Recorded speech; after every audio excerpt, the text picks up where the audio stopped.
Welcome, ladies and gentlemen, to the second edition of the 2v1 podcast. My name is Will Tannenbaum, joined by my partners Henry Geller and Andrew Riemann. Today, in this segment, we'll be talking about the new schedule release, whether we like Week 18, the notable matchups, and possible Super Bowl predictions going into the 2021 season. Starting it off with our first segment, talking about if we like the addition of Week 18 or not. I personally like it. Last year you had teams in the NFC that could have gone 9-7 and gotten a wild card spot, and you had teams in the AFC who went 10-6 who didn't make it, like the Miami Dolphins. I think this edition of Week 18 is going to give a more clearly defined idea of who should be in the playoffs, and it hopefully doesn't cheat out any teams with playoff records. I think that's a good point, but I think that there's one thing, though, that might be even more important than that, that's actually a disadvantage of having the extra week, which is really just the toll that it has on players' health. It looks really easy on TV for these players to be going through a whole season, but as we know, a full NFL season really takes a big toll on NFL players, and as we already know, a 17-week season was already pretty damaging to players' bodies, so adding an extra week will be really destructive to these players. And another thing that's not really related to the players' health is actually just long-standing NFL records that will definitely be shattered because of an extra week. With the extra week, there's another chance for Patrick Mahomes to throw for 500 yards or a guy to run for 400 yards in a game, which wouldn't happen. But clearly there's just a chance for these records to be broken, which I think is sad just for the game, just because we know guys like Barry Sanders' record will be broken and other stuff like that. Yeah, so kind of going off on what Henry said about the players' health, I mean, it looks very easy on TV, but really, 18 weeks, 4 or 5 days off with each team's bye week is pretty much nothing. They have no time off, practice every day. So it's another week. It's going to kill their bodies even more. So I personally do not like the extra week this season, but we'll see how it works. Going into the 2021 season, we have a lot of notable matchups and rematches that fans are excited for. To talk about them, Browns versus Ravens is our first one.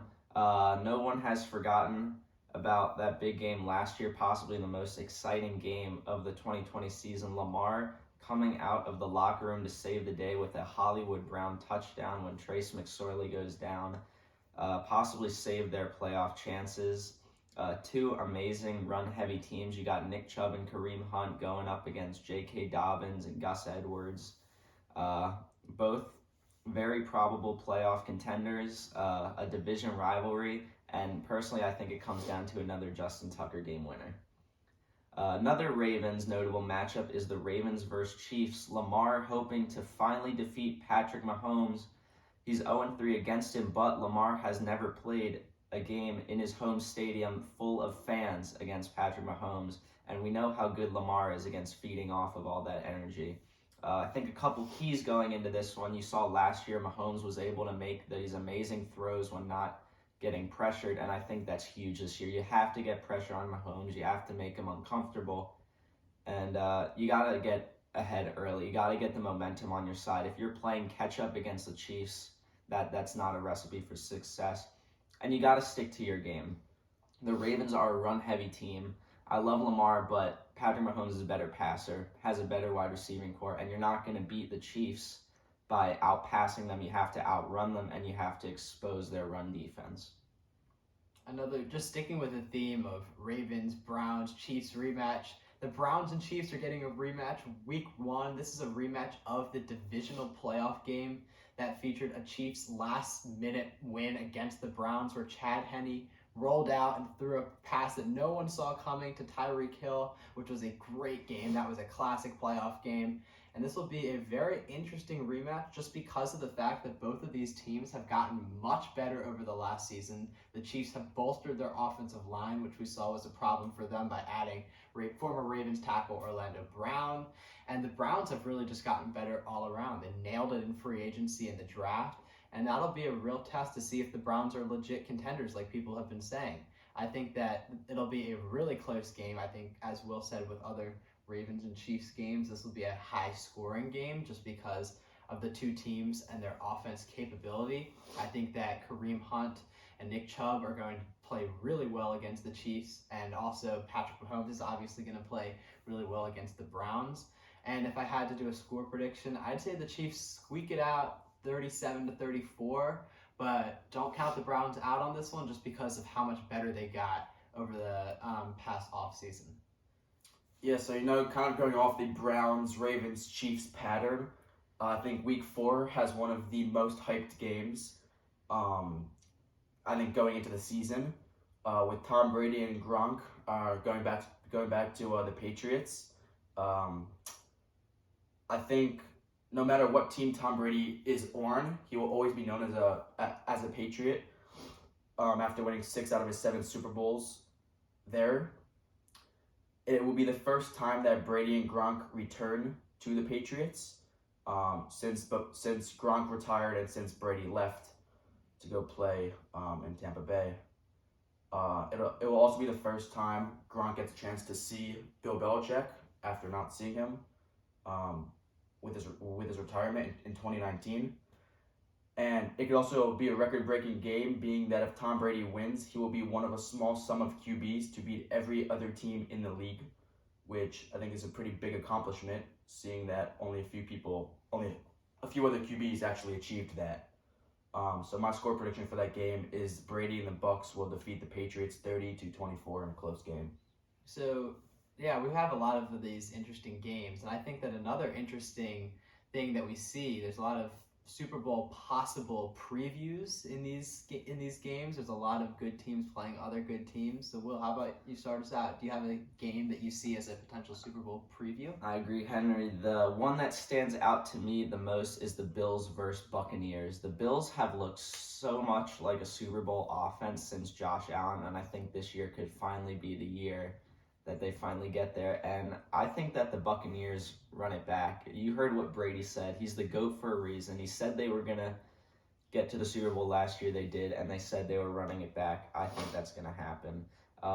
Both extremely exciting passing teams to watch, and I think it could be a really exciting Super Bowl if it ends up happening. I agree with that. I think that would be a great matchup in the Super Bowl. Young quarterback versus the GOAT. That would be great.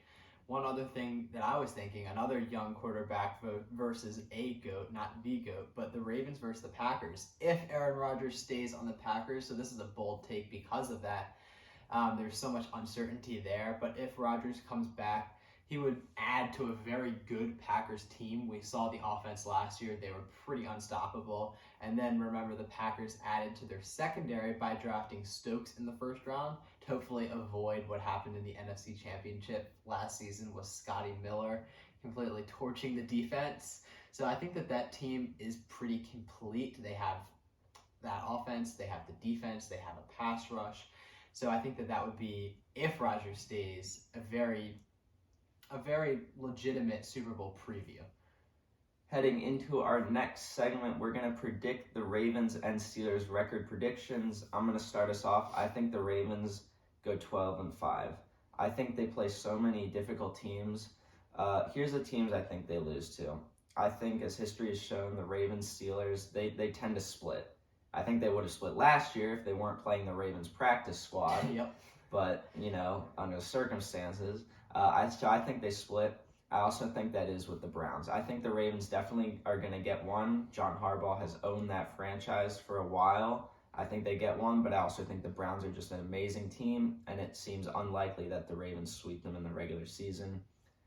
The Packers, if there is Aaron Rodgers there, I think it's going to be one of those tough teams, and I just think the Ravens, it's just going to be one of those weeks where Aaron Rodgers, the veteran, gets the best of them. My next loss, the Chiefs. I really want the Ravens to win, but I can't predict the Ravens until Lamar proves that he is capable of beating Mahomes and the Ravens defense is capable of shutting down Travis Kelce and that wide receiver core.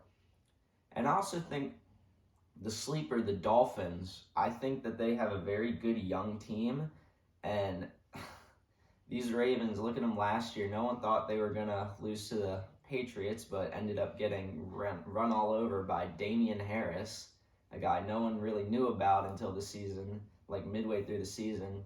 And I think just this the young Dolphins team could pull off the upset. So going off of the Ravens prediction, my team, the Pittsburgh Steelers, I have a prediction that they're going to go 11-6 this year, even though they have probably the hardest schedule in the league. And I have them losing to the Buffalo Bills. As we saw, the Bills had a very good team last year. I also have them losing to the Las Vegas Raiders because even if the Raiders have a bad team, Pittsburgh always finds some way to lose to them. I don't care where we play, we always lose to the Raiders for some odd reason. I have us losing to the Ravens, as every year that game usually comes down to a last throw or last kick in the last 20 seconds. I have us losing to the Browns. The Browns showed us last year that they can definitely beat teams, no matter what people think about them. I have us losing to the Chiefs because Patrick Mahomes, of course. And I have us losing to the Titans as well because last year we could not stop Derrick Henry on the run game. I don't think anyone can stop him. So yeah, I think we'll be 11-6 and have a pretty decent season. And quickly, I'll give my Ravens prediction. I'm a little bit more optimistic than Will. I feel a little offended that you think Lamar Jackson only has 12 games in him this season. I think they'll go 13-4. I have a little bit of a different loss route. I have that they'll lose to the Chiefs, the same as you. I also have that they'll split with the Browns and split with the Steelers, as they typically split with the Steelers, but the Browns have just improved so much that it's really hard to see them sweeping the Browns. I don't have them losing to the Packers or the Dolphins like you do. Even with Rodgers, I still think that the Ravens are capable of beating the Packers. The one thing is, too, I just don't think the Dolphins are as good as advertised. I think that they're a little overhyped. We'll get to that later, actually, in this episode. My loss is to the Colts. I think that the Colts are a sleeper team. They've done a lot in the offseason. They've got a lot better. And as we saw in the game where the Ravens played the Colts this past season, it was a closer game than the score showed. There was a fumble on the goal line by Gus Edwards.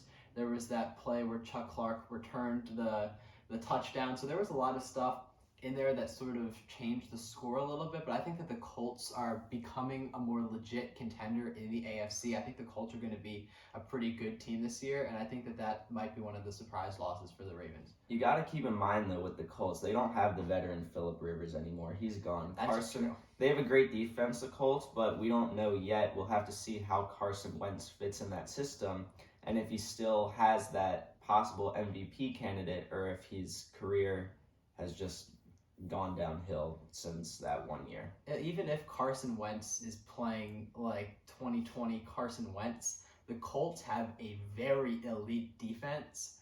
The Eagles really had an awful defense, as we saw the Ravens torch the Eagles defense, but the Ravens weren't necessarily able to torch the Colts defense. So I think that's one key difference. I sort of see that as maybe 2012 Ravens. Joe Flacco might have not been the best quarterback, but their defense really was very good and was able to help them win a lot of games.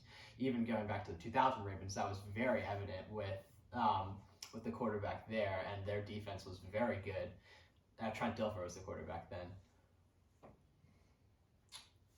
So now that we talked about records, I think now's an appropriate time just to sort of jump into some postseason teams. Who do we think are going to make the postseason? I think that, Will, you should start us off on this.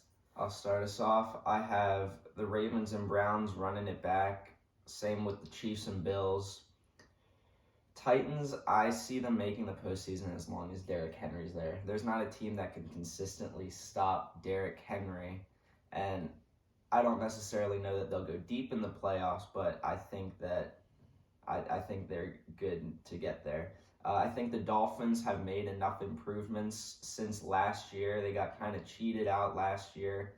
We had a good playoff record, but they did not make the cut. I think they've made the improvements that are going to give them the boost, get them over the hump to be one of the wild card teams. And I think the Patriots, with Bill Belichick, he's filled so many holes since last year. He's got a new young quarterback. I think if you figure out that wide receiver uh, core, then I think you're sitting pretty for the season. In the NFC, I have Packers, Bucks, Bears, Seahawks, Rams all running it back. Bears have a good defense. I think that's going to get in there. Tom Brady, as always. Packers, once again, we don't know the quarterback situation, but if Aaron Rodgers stays, I think they'll have no problem getting back. Seahawks are usually good for the playoffs. They haven't really lost anyone. Russell Wilson and that wide receiver core is a good enough offense to get in there. That Rams defense cannot be denied. Jalen Ramsey leading it with Aaron Donald. I think you're good to at least be a wildcard team. Here are the two teams that I think may get back. The 49ers. I think a lot of fans have counted them out because of all the injuries last year. Keep in mind, the year before, they made it to the Super Bowl. They had one of the most stellar defenses. You're getting that defense back. You're getting a new quarterback. You've got fast receivers. I think you're going to make it back. And I think the Cardinals have made a lot of improvements, especially on defense. And I think that last year, they were very close last year, but once again, just not quite enough. I think the defensive improvement, like with J.J. Watt, I think that this year is going to be Kyler Murray's year. I think I have two interesting observations. So you must be really high on Justin Fields if you have the Bears as a definite lock for the playoffs. I mean, look at last year. The Bears, Mr. Trubisky and Nick Foles were not great quarterbacks. Sorry, that's like they just weren't. I think you have such a great defense that the Bears had, led by Khalil Mack, and I think it's good enough defense. It'll get them there. I think that Justin Fields and Allen Robinson with a little bit of run game, I think that's a good enough offense that they can win games. And then you also must be high, going back to the AFC, on Tua if you have the Dolphins in there, because last season I thought that they almost got carried a little bit by Fitzmagic to get into the playoffs. He made some Fitzmagical plays that without those plays against the Raiders and other teams, I don't know if they would have been there. Here's why I say the Dolphins. Good defense. You have such a strong receiver core there. You've got Will Fuller, got the new receiver they drafted, and I just think it's such a good receiver core. And, I think it was his rookie season. He didn't have a lot of experience. I think he's more comfortable in the NFL now. And you've got three really great weapons along with Mike Gesicki for him to throw to. And I think that's why I have him there. All right, well, I think that's a perfect segue into our next segment of overhyped and underhyped. And my overhyped team is the Miami Dolphins. Because it seems like there's a lot of people like you, Will, who are talking about how Miami's going to bounce back and make the playoffs again after just missing with 10 wins.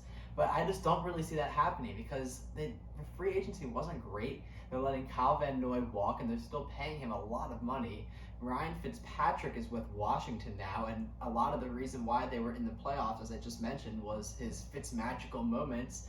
And I just really don't have a lot of confidence in Tua after he was benched several times over last season. I don't really think Flores has exceptional confidence in Tua to be able to be the guy there. So I think that they would be a typical 8-8 team this season, but with the 17-week season, they might be 8-9 or 9-8. And with that record, as we saw last year, that's not good enough to get into the playoffs in the AFC. Maybe in the NFC, but they're in the AFC, so that's a lot tougher. Yeah, so kind of going off what Will said about playoff contenders, my underhyped team are the 49ers. Last year, we all know that they probably had one of the toughest years in the last decade, losing their QB, losing their running back, their wide receiver, their tight end, their defensive end, and their cornerback. If all of those guys were healthy, I think of the 49ers as a playoff caliber roster. If Jimmy Garoppolo can stay healthy, he has not stayed healthy the past couple seasons, but I think he has potential if he can stay healthy for a season. On the other end, if he gets hurt again and does not stay healthy, we would see Trey Lance or Josh Rosen, two young guys, step in And I feel like if Garoppolo goes down, their chances of anything would kind of go downhill. But yeah, if those guys stay healthy, unlike last year, I think they could be a pretty dominant team in the league. Well, obviously, the Niners are very high on Trey Lance if they're willing to give up 3 first-round draft picks to select him. So I think that even if Garoppolo does go down, they still have at least an option that they're super confident about. All right, as with every season, we have our primetime games and the stereotypical Thursday night trash primetime games. We've got plenty of those. Counting them down, at number 5, we have the Jets versus the Colts. I don't think that the young Jets QB stands a chance against this Colts defense. And we don't know how explosive the offense of the Colts is going to be with Carson Wentz. I think it's just not going to be a very exciting game. Certainly not as exciting as some of the other primetime games. At number 4, Giants versus the Washington football team. I love watching the Washington football team. I don't like watching the Giants. Daniel Jones is not a franchise QB, and I think that the Washington football team is just going to destroy them. I think it's going to be a blowout personally, and that's why I have it as a trash primetime game. Number 3 got the Broncos versus the Browns. Browns are exciting to watch. I'll give it to them. The Broncos are not. They don't really know. Drew Lock has not shown me that he's capable of running a franchise, and the Broncos defense is fine in their secondary, but they really don't stand a chance against Nick Chubb and Kareem Hunt, and I think it's going to be another blowout. Number 2, we have the Jaguars versus the Bengals. 2 young QBs could be fun to watch, but still, I think both of these teams are a work in progress, and we're not going to see them start to emerge into playoff contenders for a few years at least. And I think this is just not going to be a very exciting game. Coming in at number 1, we have, this is just by far the worst, the Panthers versus the Texans. Texans is going to be the most boring team to watch this year. I'm sorry. They really don't have any weapons anywhere. Deshaun Watson, you don't know what he's doing. And the Panthers are fine. McCaffrey's fun to watch. DJ Moore, Robbie Anderson, they're all fun to watch. But the Texans aren't going to put up much of a fight, and I think it's just going to be a terrible game. And, segueing into our next segment, we have our biggest worries going into the season. I'll start with the Ravens being able to get pressure on the QBs. This was a huge struggle last year. Matt Judon did not really perform like his Pro Bowl year the previous year, and it was really unexpected Pernell McPhee, who was really the leading edge rusher on that team, and that's not a great sign if that old guy is your best rusher. Hopefully Jason Owe can give him some help, but I think that's going to be key. You're not going to make deep playoff runs against Josh Allen, Patrick Mahomes, and certainly not going to win Super Bowls against Aaron Rodgers, Tom Brady, stuff like that. And so I think you have to get pressure on if you're going to be a deep playoff team. Hopefully Owe is going to be sort of that guy to be able to put a lot of pressure on quarterbacks. As we know, he didn't really do that in college, but hopefully with that level of athleticism, hopefully he'll be able to do that in the NFL. And I 100% agree with the fact that pass rush is super important, and it's a super weak spot at the Ravens right now. But I'm still worried about right tackle, and I'm not sure if Villanueva is 100% the solution there. Even despite the fact that he is 100% in my mind an upgrade over DJ Fluker, the kind of player that we just need to wait and see if he's going to fit into the system or not. Not 100% sure. I think he will do better than he did in Pittsburgh just because it is a running system as opposed to throwing the ball for 50 times in a game. But that's just something that we have to wait and see how he'll do. Coming from a Pittsburgh fan and being a Alejandro Villanueva fan, in my opinion, I was really shocked when the Ravens picked him up, because when he was on our team, he struggled when it came to run blocking, and he was more dominant in pass blocking, which is the complete opposite of the Ravens' game plan. So I mean, I think it'll be interesting to see what he does. But honestly, I don't think he will do very well with the Ravens run game. But kind of a good segue to close the podcast or get to the end of it is talking about one of the Steelers' biggest worries. As my biggest worry, I have Big Ben. I think it's coming to the end of his career, as we all thought he was not going to be back this season, which I did not mind, as every single time he steps on the field and gets touched, I feel like he could fall over and pretty much crumple up to a ball and not walk again. So I mean, I think that's one of my biggest worries. I have plenty of faith in him, but at the same time, he got hit a good bit last year, and that's a lot of risk for injuries.